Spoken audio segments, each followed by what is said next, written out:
En este espacio de Miradas desde el Sur hemos conversado con el diputado del Partido Nacional, lista 40, Javier García. Ha dicho que en la campaña electoral los sectores políticos y sindicales han unificado fuerzas para desprestigiar a la figura del candidato del Partido Nacional a la presidencia de la República, el doctor Luis Alberto Lacalle Pou.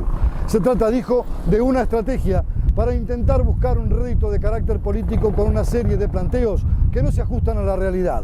También ha dicho que hay crisis en el sistema educativo y que es necesario marchar hacia un cambio muy profundo en esta materia. Vamos a conocer más en profundidad en los siguientes 30 minutos el pensamiento político de Javier García, un integrante del Partido Nacional y candidato a diputado por esta fuerza dentro del Partido Nacional en las elecciones del próximo mes de octubre. Amigos, estamos en Miradas desde el Sur con el diputado Javier García del Partido Nacional. Diputado, gracias como siempre, porque no es la primera vez que llegamos a su despacho y nos recibe con su calidez y nos permite tener este tipo de encuentros.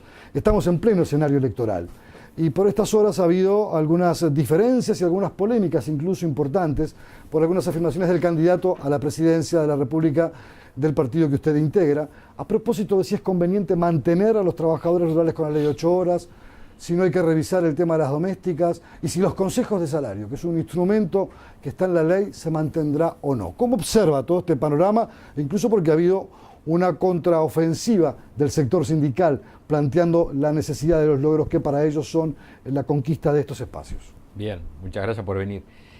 Primero, afirmaciones no, supuestas afirmaciones, porque con respecto a, salvo en el caso de la ley de responsabilidad penal empresarial, que dijimos claramente de que no la votamos por inconstitucional y que por lo tanto vamos a plantear una alternativa, las otras dos, la de sector rural y la de servicios domésticos, no ha habido ninguna afirmación que diga que se van a derogar.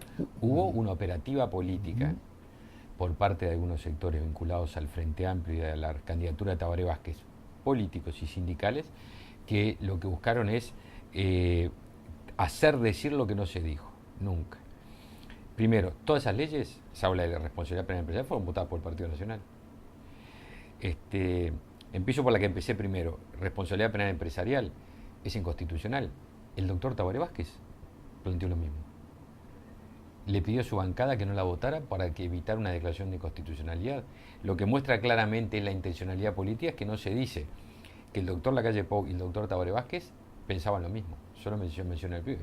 Y me imagino que va a haber, no, estoy en la certeza, hay otra forma de garantizar derechos laborales y ampliar los márgenes de seguridad laboral que aquellas que solo se pueden hacer en la ilegalidad. Se deben hacer en la legalidad. Ahora, usted dice es inconstitucional, pero no ha habido un pronunciamiento de la Suprema Corte de Justicia. Bueno, pero nosotros no la votamos porque estamos convencidos. El único que declara una inconstitucionalidad es la Suprema Corte de Justicia, pero tenemos juristas y tenemos asesores que nos advirtieron de eso. Entonces no íbamos a votar una ley cuando nuestros asesores dicen es inconstitucionalidad. El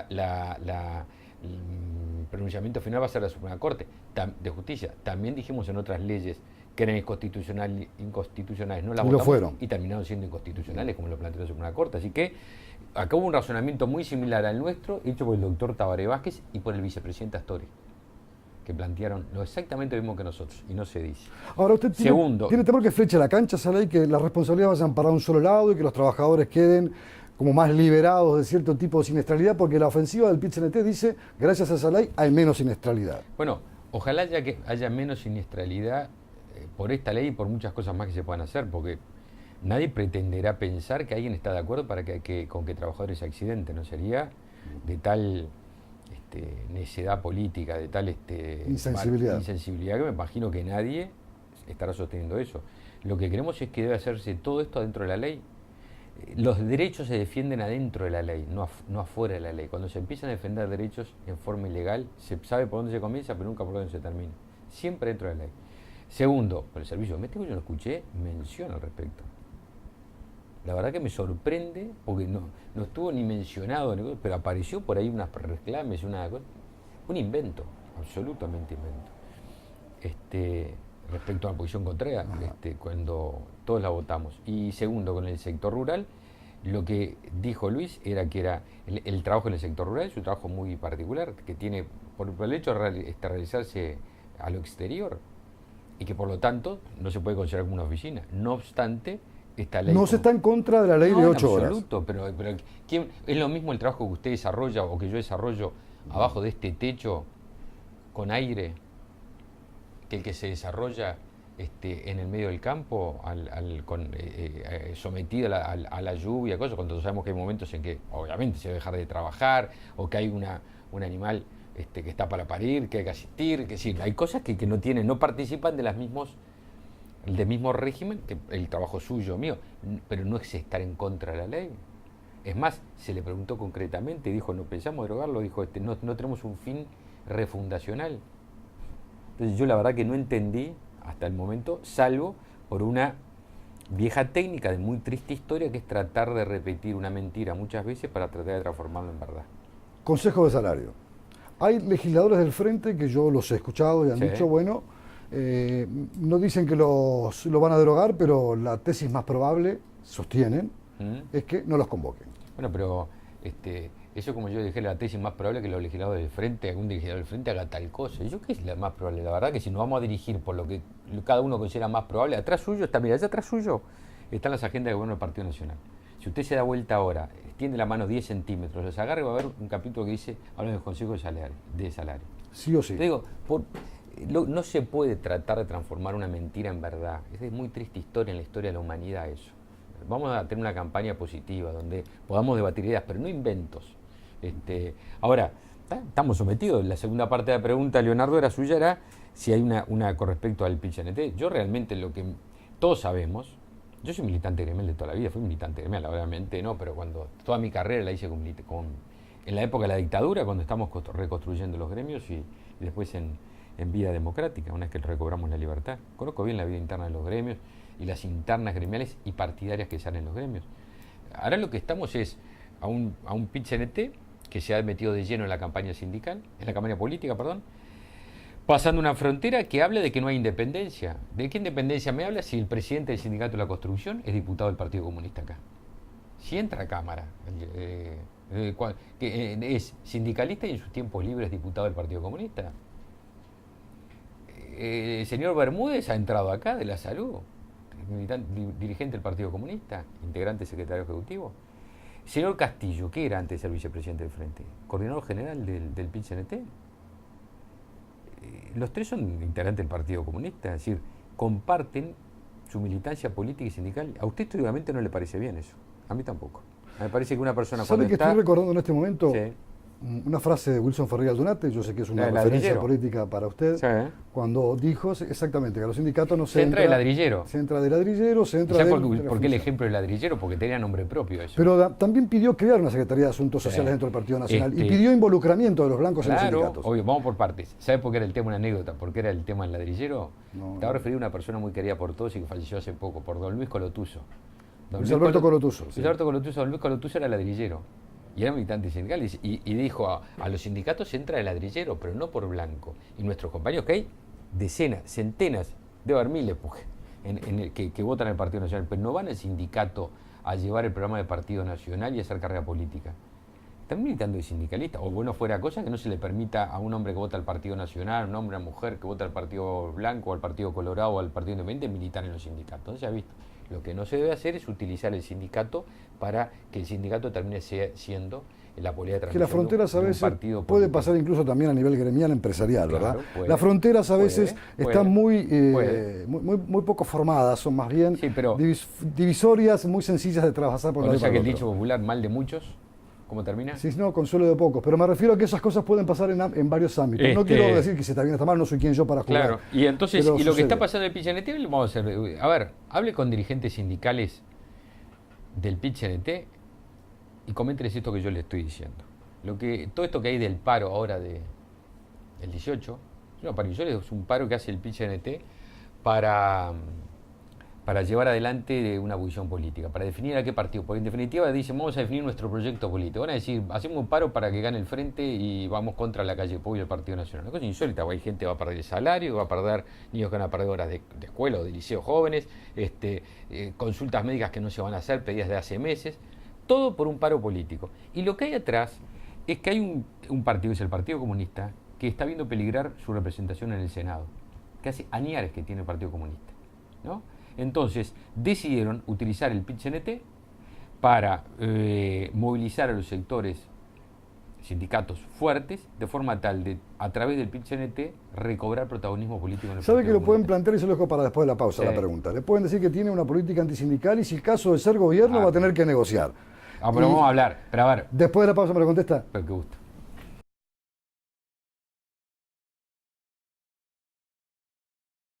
Solo a través del correo uruguayo podés mandar un bozal para Yacaré. ¿Un bozal para Yacaré? No, un bozal para Yacaré Artigas.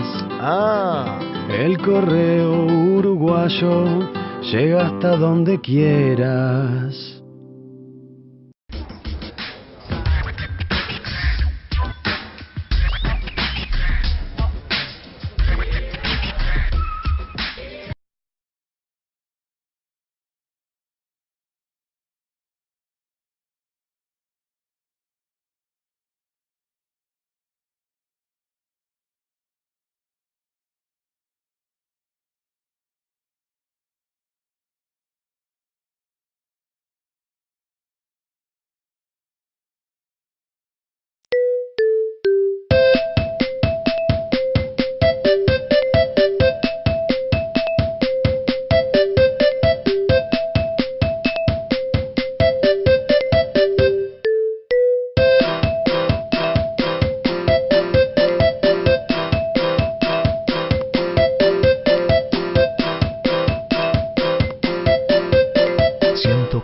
Días de vacaciones, fines de semana. Tenés todo un país para disfrutarlos.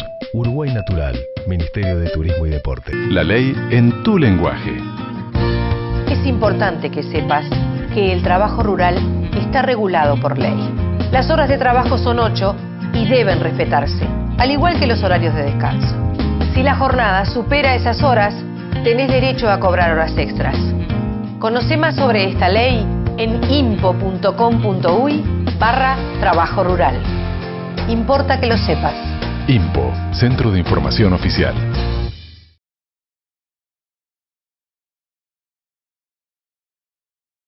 Estamos conversando con el diputado Javier García, lista 40 del Partido Nacional. No queríamos no mencionarlos, la identidad partidaria es importante tenerla.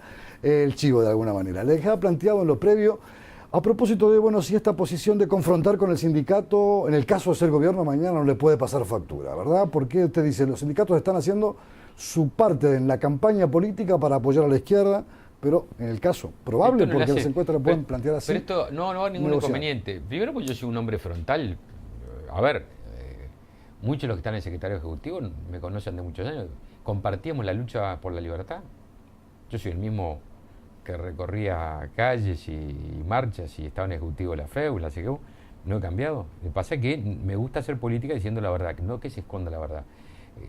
Yo, en lo personal, pero aparte como miembro del Partido Nacional, como dirigente del Partido Nacional, nosotros somos un partido que se hizo en la defensa de la libertad, de las libertades, si se creen. Una de ellas es la libertad sindical, que hay que cuidar muchísimo, que es un valor muy importante en el ejercicio de la institucionalidad del país, el ejercicio libre de la expresión gremial y sindical. Ahora, lo que está claro es que no se puede confundir militancia sindical con dirección política o con militancia política. Los partidos políticos no están para hacer sindicalismo. Si a alguno se le ocurriera, si al gobierno se le ocurriera hacer paro, ¿qué diría usted?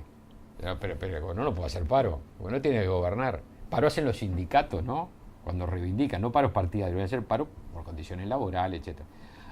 Así como un gobierno no puede hacer paro, un sindicato no puede intentar gobernar. Hay una línea que es la línea de la república, del sistema democrático, y es que los sindicatos están para la tarea que etimológicamente tiene que cumplir, que en su misión está defender las condiciones de trabajo, el salario, los intereses de los trabajadores. Y no pueden intentar gobernar, porque ahí, cuando pasan ese límite, se lastima la república. ¿Usted siente que eso pasó en este gobierno? Y le voy a decir, voy a contestar la segunda parte porque me pareció bien interesante la pregunta. Todas, pero esta también. Y no va a haber ningún inconveniente en el diálogo. Yo creo que va a ser mucho más fácil de lo que muchos se suponen, entre otros, muchos. Porque si reconocemos este límite, que los sindicatos no pueden intentar gobernar, querer gobernar, así como los partidos intentar hacer actividad sindical, si conocemos ese límite, que es el límite de la república, del sistema republicano, el diálogo es sencillo, en nuestras diferencias, pero es sencillo. ¿Cómo no va a poder ser? ¿Cómo se puede ser tan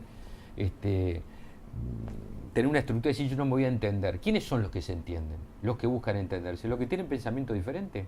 Los que piensan igual nunca buscan entenderse, piensan lo mismo. Entonces nosotros tenemos una vocación de encontrar el que piensa diferente, lo hemos dado muestra. Con sinceridad, sin misterio, yo le he dado definiciones sin agraviar a nadie. He dicho características. Yo me formé a la vida política con Wilson Ferreira Lunate y aprendí, entre otras cosas, de Wilson, que se discute con las ideas, pero no se debate, la vida política no es lucha de personas. Le preguntaba hoy si también las confrontaciones que las hubo por la representación sindical que en algunos organismos del Estado ha tenido, me refiero a la enseñanza, ENACE, incluso con el episodio lastimoso de un procesamiento de un representante del nivel sindical por actos de corrupción, si eso de alguna manera también no ha venido erosionando más, y si los sindicatos deben o no tener participación, si deben tener voz o voz y voto, porque pueden ser también una parte importante si bien utiliza esa herramienta Bueno, para poder aportar. Nosotros en nuestro programa de gobierno en materia de la educación planteamos la presencia con voz y sin voto, porque nos parece que... ¿No es cercenar un derecho no tener voto?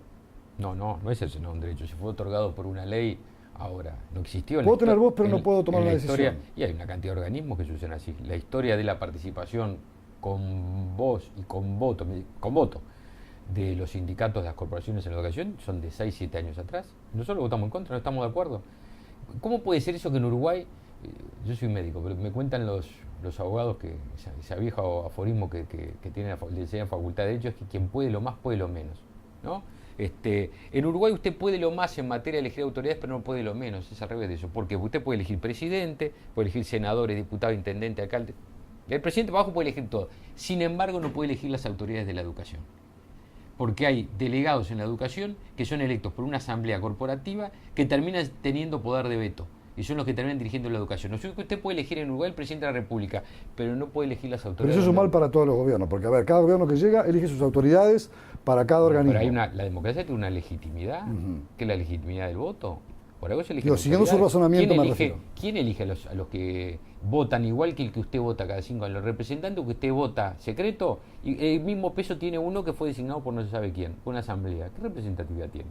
La educación de nuestros hijos, cuando uno elige gobierno, elige una orientación del país.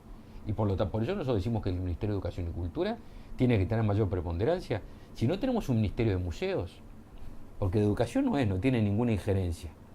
Tiene una cosa ahí de cultura y la noche de los museos. ¿Cuál es el resorte en materia de políticas educativas que tiene el Ministerio de Educación? Entonces la gente, los padres, las madres, las familias, cuando votan, pueden decir la orientación de un país, excepto la orientación de la educación, porque ahí la mayoría la tienen otros, el poder de veto lo tienen otros.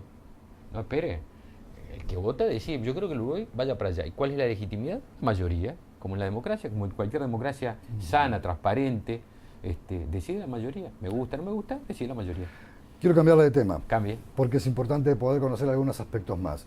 Hoy hablamos de los temas salariales, hablamos de los salarios, hablamos de estos derechos. Vamos a hablar de un poco de economía, ¿le parece? Sí. Porque es importante saber qué va a pasar, por ejemplo, con este tan debatido impuesto a las retribuciones personales, sus análisis, sus cambios. El gobierno sostiene que es un fundamento importante, que eso ha permitido redistribuir mejor la riqueza, que se ha aportado en muchas áreas, que ha habido más inversión. Digo, que de alguna manera se han visto favorecidos por una serie de instrumentos que el Estado ha podido aplicar luego en políticas concretas. ¿Cuál es su lectura? Desarrollo económico, crecimiento económico no quiere decir crecimiento humano y desarrollo humano.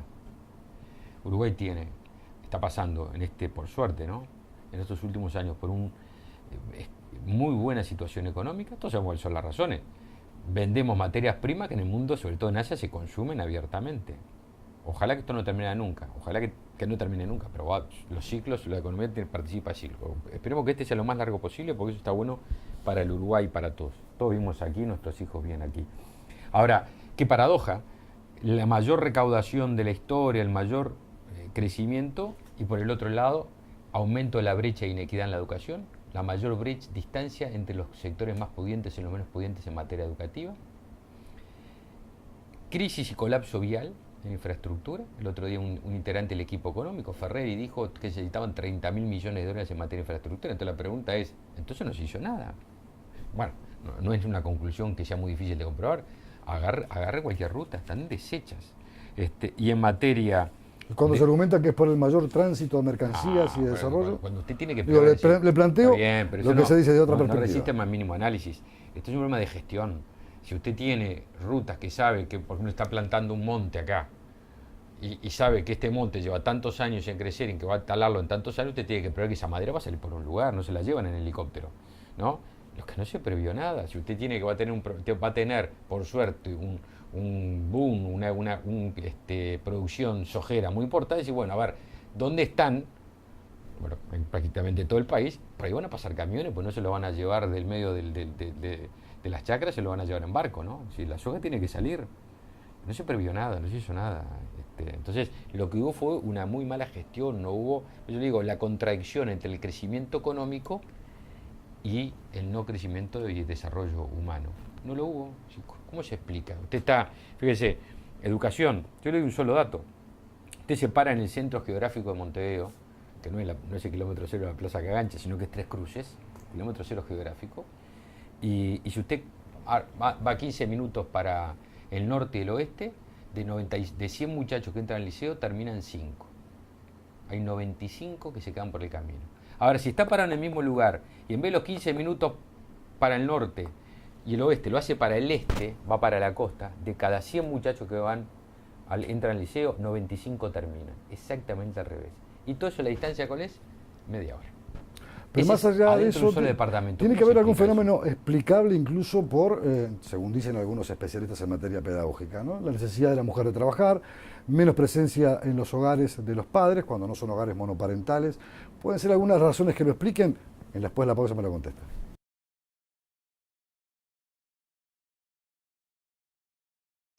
La ley en tu lenguaje. Es importante que sepas que el trabajo rural está regulado por ley. Las horas de trabajo son 8 y deben respetarse, al igual que los horarios de descanso. Si la jornada supera esas horas, tenés derecho a cobrar horas extras. Conoce más sobre esta ley en impo.com.uy/trabajo rural. Importa que lo sepas. INPO, Centro de Información Oficial.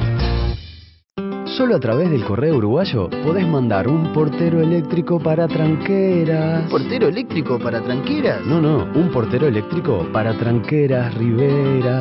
Ah. El correo uruguayo llega hasta donde quieras.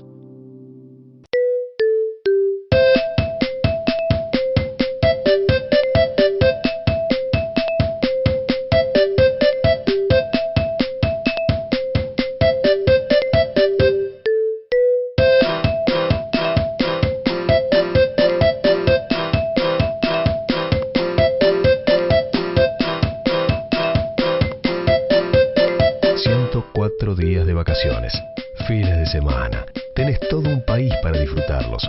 Uruguay Natural, Ministerio de Turismo y Deporte.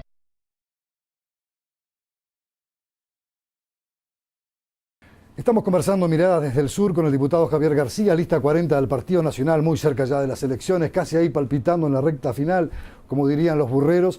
Le dejaba planteado, bueno, qué responsabilidad hay también del tejido familiar en un posible fracaso educativo, en una deserción educativa, si no hay necesidades económicas, si no hay faltas de estímulos, que a veces son, uno es producto también de su casa, ¿verdad? Y de su entorno y de su mundo. ¿Qué rol se le asigna a eso, en esa realidad compleja que usted describió hace un instante, a propósito de esa enorme deserción que se da en algunas zonas de Montevideo, de los chicos que no van a los liceos o que no trabajan tampoco, que son los famosos niní, pero hay otros más que no tienen estímulos para poder hacerlo? Hay otras explicaciones que también justifican esa realidad, más allá de las políticas, ¿verdad? Que las puede haber. Que la sociedad que cambió es así, no admite discusión. Yo soy hijo de la escuela pública. Yo fui acá, a la Escuela México en General Flores, casi Boulevard. Yo vivía a 2 cuadras de la escuela, yo volvía a mi casa. En mi casa estaba mi madre, trabajaba mi padre, bueno, un tiempo estuvo muchos años desocupado, pero la que estaba siempre en casa era mamá. Pero al lado de mi casa vivía mi abuela. Allí no estaba mi madre, estaba mi abuela. Esa realidad sociológica, digo, ese ejemplo sociológico cambió, porque como bien dice usted, ahora gran parte de los hogares son monoparentales y la mujer está incluida absolutamente en el mundo del trabajo. Y tenemos un problema también, un problema de una crisis de una institución que es muy importante en la sociedad, que es la institución familiar. Y cuando digo institución familiar estoy hablando familia en la más amplia acepción del término, del hogar. Hay una crisis en el hogar y por lo tanto ese fenómeno, el cambio de dinámica social, obviamente que afecta. Pero eso no debería ser un retardo, sino debe ser un estímulo en las políticas públicas para tratar de suplir a través de la educación muchas carencias que pueden existir en el hogar. Por ejemplo, con esos programas que se llaman maestro comunitario, escuela de tiempo completo, la posibilidad de extender liceos y de buscar un cambio en la matriz de los liceos, que es parte de lo que es un programa anunciado en los últimos días, de que los mejores profesores vayan a los lugares más carenciados y que permanezcan más tiempo dentro de esa zona y no el fenómeno del multiempleo. ¿Son posibles caminos de salida? ¿Ustedes lo comparten, sí, lo ven? Bueno, ahora bien los detalles, pero yo creo que son.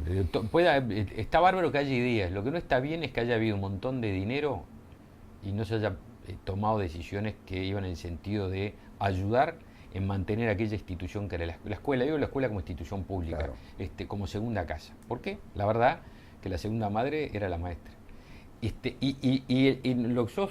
El mayor crítica es que se haya desaprovechado el tiempo.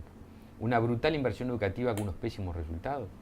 Salían las pruebas PISA y decían, no hay que darle bolilla a las pruebas PISA. Y todo el mundo se negaba. Y la realidad, tenemos este ejemplo que le ponía recién de la deserción de acuerdo a la situación, al lugar donde se viva.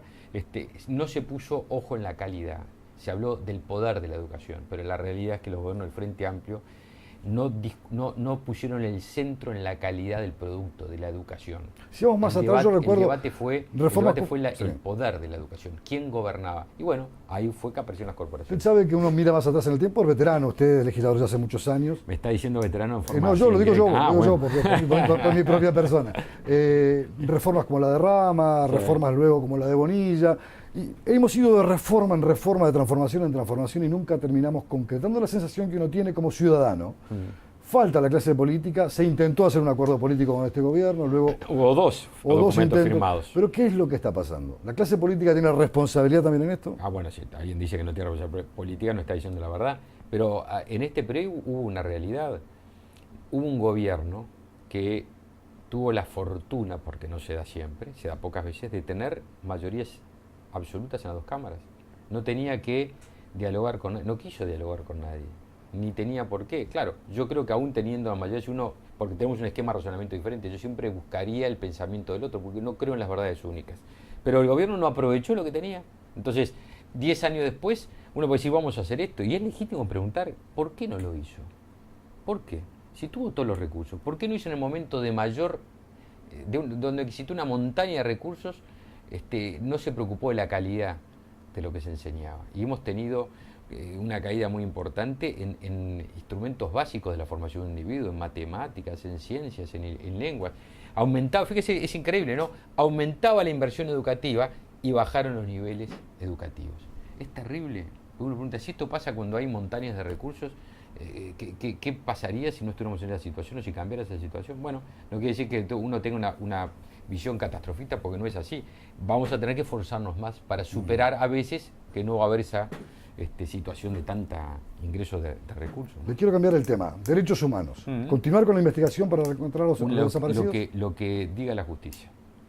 Me parece que una buena cosa que tenemos en nuestra democracia, en las democracias modernas, ¿no? Es el sistema republicano, la separación de poderes, la independencia de los poderes. Este es un tema que está en la justicia y lo que resuelve la justicia... El gobierno no va a impulsar per se... Es que está todo en las manos de la justicia. Si lo que hace el gobierno, lo que ha hecho este gobierno y lo que va a hacer el nuestro es esperar que los fallos de la justicia nos vayan diciendo... Pero posibilitará, por ejemplo, a investigadores que vayan a trabajar a cuarteles... todo eso lo están haciendo al amparo de la justicia. Mantener la misma línea. Todo el amparo del Poder Judicial. Un tema importante. La economía uruguaya tiene algunas bases muy significativas. Las empresas públicas, las empresas estatales son altamente rentables, más allá que se pueda discutir a veces el sistema de gestión, pero aportan a rentas generales fuertes. Y algunas dejaron de aportar también. ¿Mantenerlas en la órbita del Estado o privatizarlas en el caso que fuera necesario? ¿O participación con privados? Yo en lo personal milité a favor mejor dicho, voté en contra en el plebiscito del 92 de la privatización de algunas áreas del Estado. ¿Votó en contra de su partido? Sí, de la mayoría de mi partido. Sí. Y no era el único blanco, había otros blancos. Creo que la gran revolución que tenemos por delante es la revolución de la gestión. No creo en esas definiciones tan simplistas que dicen lo privado funciona bien y el Estado funciona mal. No creo. Que por definición todo lo privado funciona bien y todo lo público funciona mal. No creo. Me parece que eso depende mucho.